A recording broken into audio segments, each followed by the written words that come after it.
Reka twongere dushimire Imana idushoboza kwiga ijambo ryayo, tukaba turi kurebera hamwe igitabo cya Mariko muri iki gihembwe. Uwiteka Imana akomeze adushoboze. Tugeze mu cyumweru cya kane, aho tugiye kwigira hamwe insanganyamatsiko igira iti imigani.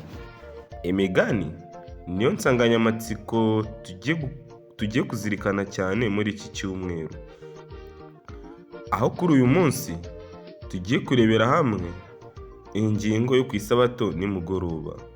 Icyo kwibukwa kiraboneka mu gitabo cya Mariko igice cya 4 umurongo wa 24 ndetse n'umurongo wa 25. Arababwira ati, nimuzirikane ibyo mvuga, urugero mugeramo nirwo muzagererwamo, kandi muzarushirizwaho, kuko ufite azahabwa, kandi udafite azakwa n'icyo yari afite. Nshuti mukundwa, aya niyo magambo y'icyo kwibukwa tujye kuzazirikana cyane muri iki cyumweru.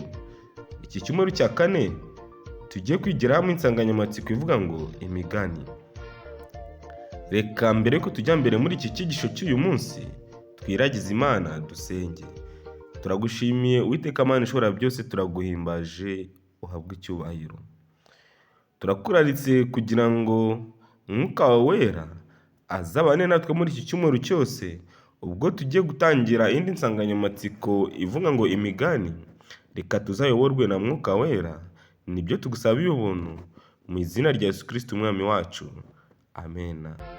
Rero muri iki cyumweru tuzashingira cyane ku masomo yo muri Bibiliya yo mu gitabo cya Mariko igice cya 4 umurongo wa 1 tukageza kwa 34, Yakobo igice cya 1 umurongo wa 21, Yesaya 6 umurongo wa 1 kugeza 13, Zaburi y'104 umurongo wa 12, ndetse no muri Daniyeli igice cya 4 umurongo wa 10 kugeza wa 12.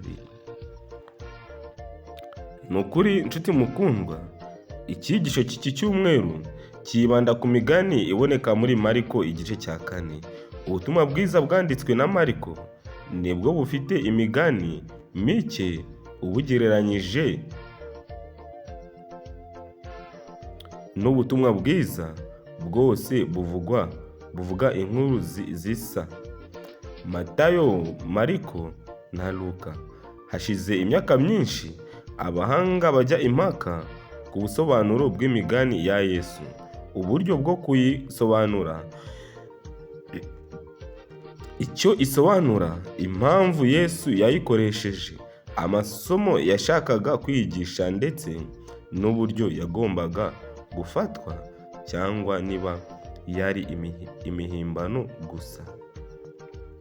Irindi, mu by'ukuri ntabwo tugiye gusubiza ibyo bibazo byose muri iki cyumweru, ahubwo tugiye kubireba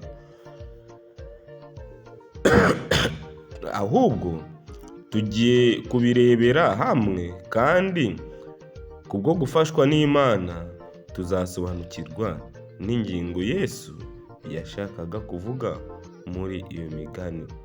Nshuti mukundwa, ndakuraritse kugira ngo iki cyigisho cy'iki cyumweru ubwo turi kukiga tuzabashe gusobanukirwa n'imigani Kristo yavugaga, ndetse tubashe no gusobanukirwa n'ibyo Kristo yashaka kwigisha igihe yavugaga imigani. Muri Mariko igice cya 4 hari imigani 5: umugani w'umubibyi, umugani w'itabaza, umugani w'urugero rwo kugeramo, umugani w'imbuto zabibwe, ndetse n'umugani w'akabuto ka sinapi. Umugabane munini w'iki gice wibanda ku mugani w'umubibyi. Yesu abanza guca uwo mugani maze agatanga ubusobanuro bw'uwo mugani. Izo ntambwe uko ari eshatu nizo zizibandwa mu ngingo zo kuwa mbere, kuwa kabiri no kuwa gatatu. Indi migani izibandwaho mu ngingo yo kuwa kane, indi migani izibandwa mu ngingo yo kuwa kane ndetse n'ingingo yo kuwa gatanu. Nshuti mukundwa, ndakuraritse kugira ngo urusheho gusobanukirwa n'imigani ya Kristo, nicyo Kristo yashakaga kuvuga igihe yabaga ari gusobanura imigani.